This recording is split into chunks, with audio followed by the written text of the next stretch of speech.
Hello, class 10th students. Welcome to the Chemistry with Sachin and science का एसक्यूपी करने वाले हैं सिंपल क्वेश्चन पेपर जो कि सीबीएसई द्वारा रिलीज़ किया गया है 2024 और 25 का। इसमें मैं आपको बता दूं कि काफ़ी सारी हमने इनसे बात कर ली थी और सेक्शन ए को भी हमने इसमें यहाँ पर डिस्कस कर लिया था पिछले वीडियो में। अभी हम सेकंड वीडियो बना रहे हैं जिसमें हम सेक्शन बी और सेक्शन सी के क्वेश्चंस लेंगे जो कि ओनली केमिस्ट्री वाले क्वेश्चन होंगे। सेक्शन ए में हमारे 2 क्वेश्चन रह गए थे, उनको पढ़ने के बाद फिर हम सेक्शन बी में केमिस्ट्री से स्टार्ट करते हैं। और ये आपको करना बहुत ज़रूरी है क्योंकि बोर्ड में जिस तरह से क्वेश्चन पेपर आएगा आपका वो इसमें आपको बहुत ही ज़्यादा हेल्पफुल रहेगा। चलिए स्टार्ट करते हैं। 19 वाला क्वेश्चन है, कॉन्वेक्स मिरर को लेके है। ये बोल रहा है कि always form an image behind it, okay, and the image formed is virtual. Convex mirror की जो इमेज बनती है वर्चुअल बनती है। एसर्शन बिल्कुल राइट है। अगर आप इसको पढ़ेंगे थोड़ा तो समझ आएगा। रीज़न देखते हैं कि ये वर्चुअल क्यों है, उसका अगर रीज़न दे रखा हो तो according to the sign convention the focal length of a convex mirror is positive. तो रीज़न सही है साइन कन्वेक्शन के कि फोकल लेंथ जो है कॉन्वेक्स मिरर की पॉजिटिव है, बट ये ऊपर वाले असर्शन का करेक्ट रीज़न नहीं है।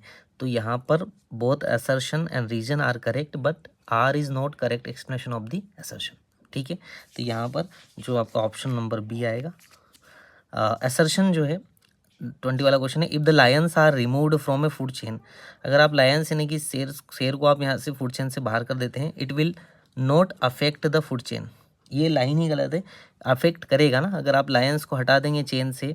However if the plants are removed from a food chain it will be disturb the ecosystem. नहीं भाई, प्लांट्स को हटाएंगे तो भी डिस्टर्ब करेगा और एक लायंस को हटाएंगे तो भी डिस्टर्ब करेगा। तो इट मीन्स ए क्या है, फॉल्स है, और एक ही ऑप्शन हमारे पास है, ए फॉल्स है। तो इसका मतलब आर क्या है, ट्रू है। एक ही ऑप्शन डी में लिखा रहता है कि assertion is false, reason is right. इस तरह के क्वेश्चन जो है बहुत ही सिंपल होते हैं। अगर आपने एक भी पढ़ लिया है तो दूसरा आप ऑटोमेटिकली कर सकते हैं। तो देख लेते हैं रीजन भी। Plants are producer who can make food using sunlight while lions are consumer. बिल्कुल, प्लांट्स प्रोड्यूसर हैं और लायंस जो है वो कंज्यूमर है, आपको पता है। तो डी आंसर, रीजन राइट है, असर्शन रॉन्ग है। चलिए अब सेक्शन बी की तरफ आते हैं जो हमारे वीडियो का मेन पर्पज़ है। ये 2 क्वेश्चन उसमें छूट गए थे उस वीडियो में, ये हमने किए। देखिए पहला ही क्वेश्चन, इसमें हम केमिस्ट्री वाले लेंगे बेटा, है ना, और अगर आप कमेंट वगैरह करेंगे तो फिर हम बायो और फिजिक्स भी देखेंगे। तो अभी हम सिर्फ केमिस्ट्री वाले लेते हैं और इसको सीखते हैं। ठीक है, वीडियो को शेयर करोगे और ज़्यादा से ज़्यादा लोग देखेंगे, व्यूज़ आएंगे, कमेंट करेंगे तो हम आगे इसमें काम करेंगे। मुझे लगेगा कि ये काम कर रहा है। ठीक है, अगर नहीं आएंगे तो ठीक है, मेरे हिसाब से जितना मैं बना पाता हूँ बनाऊँगा। चलिए क्वेश्चन को समझते हैं, और क्वेश्चन अप्रोचिंग ही मैं सिखाता हूँ इस तरह के वीडियो में। तो आप देखते रहिएगा, समझिएगा आप क्वेश्चंस को कैसे आपको पढ़ना है, समझना है, कैसे अपने को लेना है उसको दिमाग में कि भाई ये क्वेश्चन है। तो क्वेश्चन है, identify the type of the following reaction. एक पूछा है type of the following reaction stating the reason for your answer, है ना। और क्या देना है, रीज़न भी देना है इसका कि क्यों आपको लगा है कि ये इस टाइप की रिएक्शन है। चलिए ठीक है, क्वेश्चन आपको समझ में आया नहीं आया? क्वेश्चन आया समझ में आपको? ठीक है, तो क्वेश्चन जब समझ में आ गया आपको तो देखना सीखो आप रिएक्शंस को। सबसे पहले अगर मैं देखूंगा तो यहाँ पर जो है हीट निकल रही है ना, हीट निकल रही है इस रिएक्शन में, हीट निकल रही है। इसका मतलब मिनट, जब हीट निकलती है तो हीट निकलने का मतलब क्या होता है, एक्सोथर्मिक रिएक्शन। जब किसी रिएक्शन में हीट निकलती है तो एक तो एक्सोथर्मिक रिएक्शन है, तो हम बोल सकते हैं कि in this reaction heat is evolved, that's why it is an exothermic reaction. ठीक है, दूसरा हम देख पा रहे हैं क्या, और भी टाइप ऑफ रिएक्शन हम इसी को देखते हैं। यहाँ पर क्या कर रहा है, ऑक्सीजन और आयरन का एक कंपाउंड है, ऑक्साइड्स ऑफ आयरन है, और यहाँ पर एल्यूमिनियम है। तो एल्यूमिनियम आयरन को क्या कर रहा है, डिस्प्लेस कर रहा है। और क्यों कर रहा है, इसका रीज़न, तो यहाँ पर डिस्प्लेसमेंट रिएक्शन भी है। तो दूसरी चीज़ हम बोल सकते हैं कि यहाँ पर डिस्प्लेसमेंट भी है, लेकिन इसका आपको रीज़न देना है, stating the reason why displacement, because aluminium जो है more reactive than iron. Aluminium metal more reactive than iron, and we know that more reactive elements displace less reactive elements. ठीक है, ये हो गया। और आपको क्या देख पा रहे हैं इसमें क्या, और तीसरी रिएक्शन में हम देखें यहाँ पर ऑक्सीडेशन रिडक्शन भी हो रहा है। क्या हो रहा है यहाँ पर देखिएगा ये ऑक्साइड से ये ऑक्सीडाइजिंग एजेंट है, एल्यूमिनियम यहाँ पर क्या कर रहा है, रिड्यूस कर रहा है ना, एल्यूमिनियम रिड्यूस कर रहा है किसको, Fe2O3 को। तो यहाँ पर एक तरह से ये रिडॉक्स रिएक्शन भी है। और इस रिएक्शन में हम और क्या क्या देख सकते हैं कि यहाँ पर एल्यूमिनियम Al, क्योंकि इस एक ही क्वेश्चन से कई सारे क्वेश्चन भी बन सकते हैं। Al रिड्यूस्ड Fe2O3, ठीक है। और एल्यूमिनियम यहाँ पर किस तरह का बिहेव कर रहा है, रिड्यूसिंग एजेंट का, खुद क्या हो रहा है, ऑक्सीडाइज हो रहा है। और कैसे ऑक्सीडाइज है, Al2O3 में। Fe2O3 ऑक्सीडाइजिंग एजेंट का तरह बिहेव कर रहा है और खुद किस में रिड्यूस हो रहा है, Fe में। तो बात समझ आ गई इस पूरी रिएक्शन की। चलिए, तो अब हम देखते हैं अगली नेक्स्ट रिएक्शन। इसमें इतना था कि 3 टाइप के हमने रिएक्शन देख लिए। अब दूसरी रिएक्शन देखते हैं, ये बी वाली। ये सब लिखना भी है आपको, है ना, लिखते जाना है। एक्सोथर्मिक है तो उसका रीज़न दिखाना है, डिस्प्लेसमेंट है तो उसका रीज़न देखना है, रिडॉक्स है तो उसका रीज़न देखना है। इस तरह से सॉल्व होगा ये question. PbNO3 plus 2Ki plus PbI2 plus 2KNO3 पहले ही चैप्टर की सेकेंड वाली एक्टिविटी का ही है। देखिए ये जो है ना, ये एरो लग रखा है, मतलब इस एरो का मतलब आपको समझना आना चाहिए कि इस एरो का मतलब क्या होता है बेटा, कि ये प्रेसिपिटेट है, यहाँ पर कोई सॉलिड है जो कि क्या हो रहा है। और अगर ऐसा लगा रहता है तो क्या होता है, गैस, और ये क्या हो जाते हैं, सॉलिड है। तो यहाँ कुछ प्रेसिपिटेट बन रहा है, तो रिएक्शन क्या हो गई, प्रेसिपिटेशन। तो प्रेसिपिटेशन रिएक्शन है, ठीक है। अब प्रेसिपिटेशन रिएक्शन को तो समझ में आ ही गया ना कि कैसे प्रेसिपिटेट बनते हैं। तो यहाँ रीज़न आप इसको देना पड़ेगा आपको कि रीज़न क्या है कि प्रेसिपिटेट जो है फॉर्म हो रहे हैं लेड आयोडाइड के, इसलिए ये प्रेसिपिटेशन रिएक्शन है। दूसरी क्या है चीज़ें कि यहाँ पर एक्सचेंज ऑफ आयन हो रहा है, लेड के साथ आयोडीन मिल रहा है, पोटेशियम के साथ नाइट्रोजन। इस तरह के एक्सचेंज ऑफ आयन्स की वजह से जो रिएक्शन हमारे पास आती है, टाइप ऑफ रिएक्शन है, उसको हम बोलते हैं क्या, डबल डिस्प्लेसमेंट रिएक्शन। तो 2 टाइप हमारे पास हो गए, प्रेसिपिटेशन और डबल डिस्प्लेसमेंट। डबल डिस्प्लेसमेंट क्योंकि हम देखते हैं कि there is an exchange of ion between reactants and products, ठीक है। तो यहाँ पर एक्सचेंज ऑफ आयन से इसी को हम बोलेंगे क्या, डबल डिस्प्लेसमेंट रिएक्शन। तो इन दोनों रिएक्शन को ऐसे लिखना था, इस तरह से आपको काम करना था इसमें, ठीक है। अब इस तरह के ये क्वेश्चन हमने पढ़ा है, इसमें कई तरह से क्वेश्चन बन के आ सकते हैं, लेकिन अगर आप इसका मेन बेसिक अब समझ चुके हैं तो किसी भी तरह से क्वेश्चन आएगा, आप इन सारी चीज़ों को लेके आप तैयार रहिएगा, ठीक है। किसी भी तरह से क्वेश्चन आ सकता है। चलिए, बी सेक्शन का हमारे पास 21 वाला क्वेश्चन हुआ। अब देखते हैं आगे हम बी सेक्शन में और केमिस्ट्री का क्वेश्चन है या नहीं है। नहीं है बी सेक्शन में क्वेश्चन। अब हम आ जाते हैं सीधा सी सेक्शन में, और सेक्शन सी में जो हमारे पास क्वेश्चन है 27 वाला क्वेश्चन है। चलिए देखते हैं। अनिरुद्ध टूक 2 ऑक्साइड्स, क्या बोल रहा है, अनिरुद्ध टूक 2 oxides, aluminium oxide and magnesium oxide, as show in the pictures given below, but he forgot to label them। ये पिक्चर्स देखना है अपने को। How will you guide help Anirudh to identify the oxides and label them. Pictures दिखाइए आपको, pictures देख लेते हैं पहले। ये 2 ऑक्साइड्स है, अनिरुद्ध ने ले लिए और ये भूल गया है बेचारा कि कौन है। तो आप कैसे इसको क्या करेंगे, लेबल करेंगे कि कौन सी क्या क्या ऑक्साइड है। तो 2 ऑक्साइड्स है, नाम इन्होंने पहले ही देता था, aluminium oxide and magnesium oxide. चलिए, तो एक है एल्यूमिनियम ऑक्साइड और एक है मैग्नीशियम ऑक्साइड, है ना। तो एक है Al2O3 और एक MgO है, ठीक है। आपको पढ़ाया गया है कि जो इन दोनों में से वाइट है, हमें पता नहीं चल रहा है, लेकिन लेबल करने के लिए हमें क्या करना पड़ेगा, इसका टेस्ट करना पड़ेगा। क्या करना पड़ेगा, टेस्ट करना पड़ेगा। तो टेस्ट में हम देखते हैं कि कैसे कर सकते हैं टेस्ट। तो लिटमस टेस्ट कर सकते हैं। तो जो भी मेटल ऑक्साइड्स होते हैं, है ना, वो जनरली क्या होते हैं, बेसिक इन नेचर। कैसे होते हैं, बेसिक इन नेचर। जो मेटल ऑक्साइड होते हैं, ये पढ़ाया गया है ना। जो भी नॉन मेटेलिक ऑक्साइड होते हैं वो कैसे होते हैं, एसिडिक इन नेचर। तो बेस के लिए टेस्ट क्या है, रेड लिटमस टू ब्लू। तो रेड लिटमस लेके आते हैं और ये हो जाता है ब्लू। तो रेड लिटमस ब्लू हो जाता है मैग्नीशियम ऑक्साइड। इट मीन्स जो भी रेड लिटमस को ब्लू कर देगा वो क्या कहलाएगा हमारे पास, उसको हम लेबल कर देंगे क्या, मैग्नीशियम ऑक्साइड, ठीक है। और ये हम कब करेंगे, इसका हम मैग्नीशियम ऑक्साइड का क्या बनाएंगे, पहले थोड़ा सा टेस्ट ट्यूब में ले लेंगे, ऐसे टेस्ट करेंगे इसको। टेस्ट ट्यूब में थोड़ा सा ले लेंगे पोर्शन, इसमें पानी मिला देंगे तो वाटर का सॉल्यूशन मिल जाएगा, उसको हम रेड लिटमस पे करेंगे, ब्लू आ जाएगा तो हमारा काम हो जाएगा, ठीक है। और अब हम बात करते हैं कि एल्यूमिनियम ऑक्साइड जो थी ये होती है एम्फोटेरिक इन नेचर, अगर आपने पढ़ा हो तो। एम्फोटेरिक ऑक्साइड्स क्या होती हैं, जो कि एसिड और बेस दोनों से रिएक्ट कर लेती है, सॉल्ट का फॉर्मेशन कर लेती है, मतलब इसका नेचर एसिड बेस दोनों जैसा है। अब देखो ये एम्फोटेरिक इन नेचर होती है, तो ये ज़्यादातर तो क्या इनसोल्यूबल होती है वाटर में, अगर आप वाटर में इसको मिलाएंगे तो ये इनसोल्यूबल रहेगा। और अगर आप ब्लू लिटमस और रेड से भी क्या करेंगे, इसका टेस्ट करेंगे, तो भी टेस्ट आपको नहीं आएगा, टेस्ट नहीं देगा, नो टेस्ट, है ना।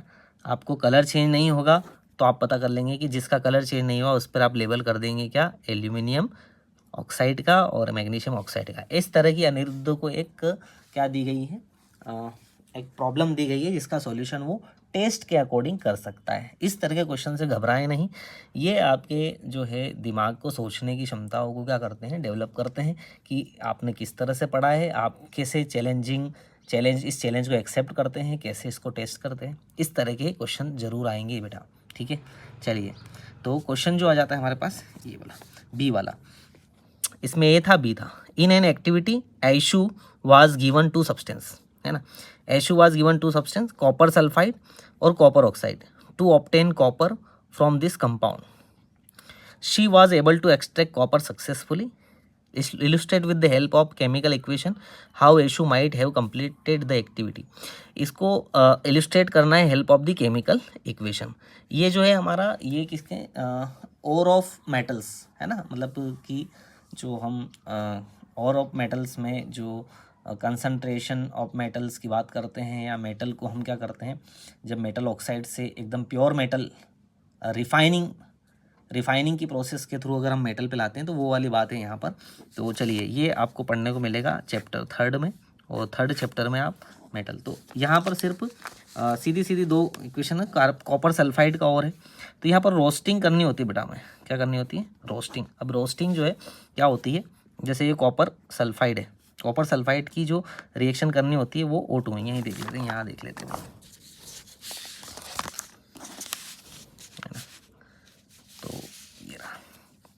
कॉपर सल्फाइड प्लस O2, यानी कि एयर की अच्छी एयर की प्रेजेंस में आप O2 भी करेंगे, तो यहाँ पर मिल जाएगा आपका कॉपर ऑक्साइड, इसी को हम क्या बोलते हैं। और यहाँ पर क्या निकल जाएगा, सल्फर डाइऑक्साइड, इसी को हम बोलते हैं बेटा रोस्टिंग। और रोस्टिंग होती है बिल्कुल खुली एयर में, है ना, ऑक्सीजन की प्रेजेंस में। फिर यही जो है कॉपर ऑक्साइड है, फिर अपने इसी कॉपर सल्फाइड और से क्या करेगा, रिडक्शन हो जाएगा इसका, और हमें मिल जाएगा कॉपर, और यहाँ पर रिलीज हो जाएगी सल्फर डाइऑक्साइड। इस तरह की ये रिएक्शन होती है यहाँ पर, ठीक है। ये दोनों रिएक्शन आपको एनसीईआरटी में दी गई, ये दोनों रिएक्शन ही लिखते हैं आप, तो आपको नंबर मिल जाते हैं, ठीक है, ओके।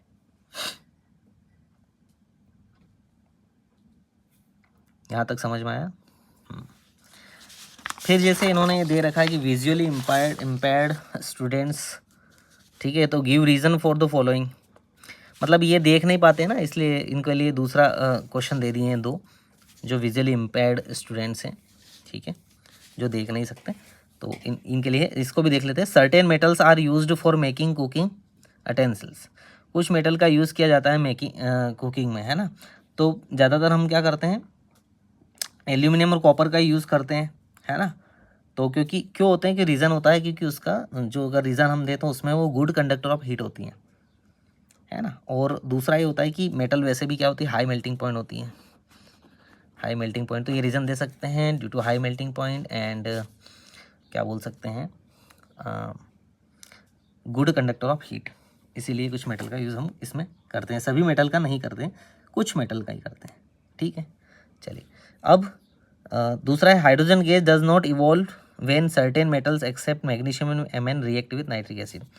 ये बोल रहा है कि जो मैग्नीशियम है और जो मैंगनीज है, उन्हीं के साथ जो है HNO3 रिएक्शन करता है डाइल्यूट, तो वो क्या करता है, हाइड्रोजन गैस प्रोड्यूस होती है, बाकी और किसी भी मेटल के साथ जो है प्रोड्यूस नहीं होती है।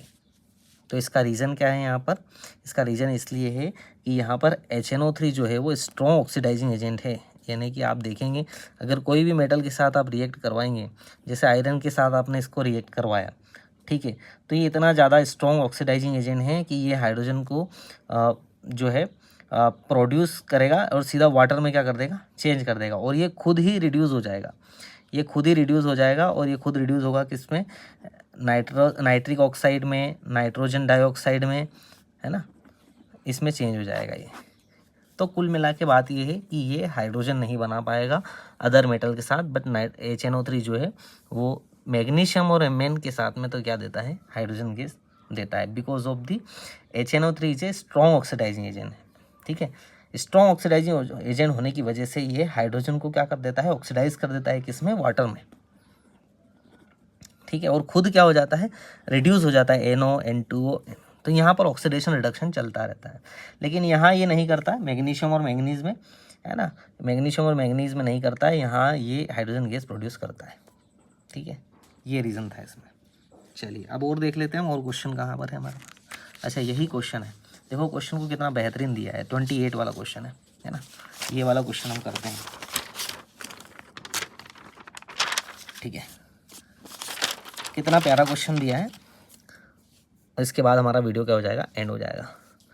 सो in the given series of reaction name the compound X and Z. बड़ा ध्यान से पढ़ा करो बेटा, एक्स निकालना है और क्या निकालना है, जेड निकालना है। ठीक है, ये एक्स और ये जेड, वाई नहीं। Which type of reaction is X to Z, X to Z में किस टाइप की रिएक्शन है। तो पहला क्वेश्चन तो है, अगर मैं पहला क्वेश्चन देखूँ तो पहला क्वेश्चन मुझे जो है ये बताना कि एक्स क्या है और जेड क्या है, एक्स और जेड के नाम बताने। तो यहाँ देखिए NaCl है, ब्राइन है, H2O, CO2, NH3, है ना। तो आप देखेंगे यहाँ पर, अगर आप ये रिएक्शन देखेंगे तो एक्स जो है, एक्स बनता है यहाँ पर सोडियम बाइकार्बोनेट NaHCO3, और जेड तो नहीं, वाई बता देता हूँ आपको, वाई इसके साथ ही क्या बनता है, वाई यहाँ पर अमोनियम क्लोराइड बन जाता है NH4Cl। ये एक रिएक्शन होती है सीधी सीधी, अगर आप देखेंगे तो। ठीक है, अगर आपसे वाई भी पूछ लेता ना, इस क्वेश्चन वाई तो नहीं पूछा है, लेकिन अगर पूछ लेता तो आप बता सकते हैं। लेकिन कंफ्यूज मत होना, NH4Cl को जेड नाम मत दे देना, बहुत सारे बच्चे होते हैं जेड लिख देते हैं, लेकिन जेड दूसरा है। अब देखो, अमोनियम हाइड्रोक्साइड को क्या कर रहे हैं, वो गर्म कर रहे हैं, हीट कर रहे हैं, तो आपको पता है इसको हीट करने पर क्या बनता है, सोडियम कार्बोनेट। सोडियम बाइकार्बोनेट को हीट करने पर क्या बनेगा, सोडियम कार्बोनेट बनेगा। और किस टाइप की रिएक्शन होगी, ये डीकम्पोज हो रहा है ना ये, तो ये रिएक्शन जो है, दूसरा क्वेश्चन भी है, लिख दिया कि विच टाइप ऑफ रिएक्शन, तो डीकम्पोजिशन है भैया, डीकम्पोजिशन रिएक्शन हुई है ना, दूसरे का आंसर हो गया। ठीक है,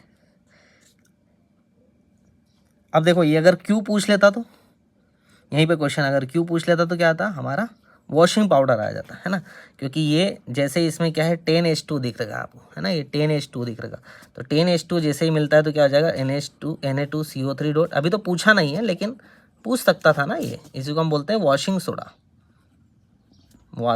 वॉशिंग पाउडर, है ना। इस तरह के क्वेश्चन आते हैं भैया, है ना। चलो, आपको पूछा है you are given 3 unknown solution ABC with pH value 6, 8 and 95। A की जो है pH वैल्यू 6 है, बी की जो है 8 है, सी की जो है 9.5 है। बहुत छोटा बच्चों का क्वेश्चन है। In which solution will the maximum number of hydrogen ion is present. तो आपको पता है pH is inversely proportional to the H+ ion.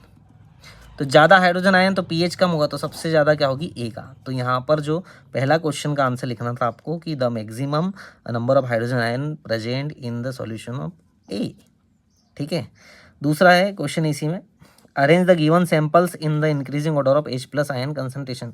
इनको अरेंज कर दो, तो सबसे कम वाली सबसे ज़्यादा कैसे करना है, इंक्रीजिंग ऑर्डर में करना है ना। तो सबसे कम वाला C, फिर उसके बाद B, फिर उसके बाद A।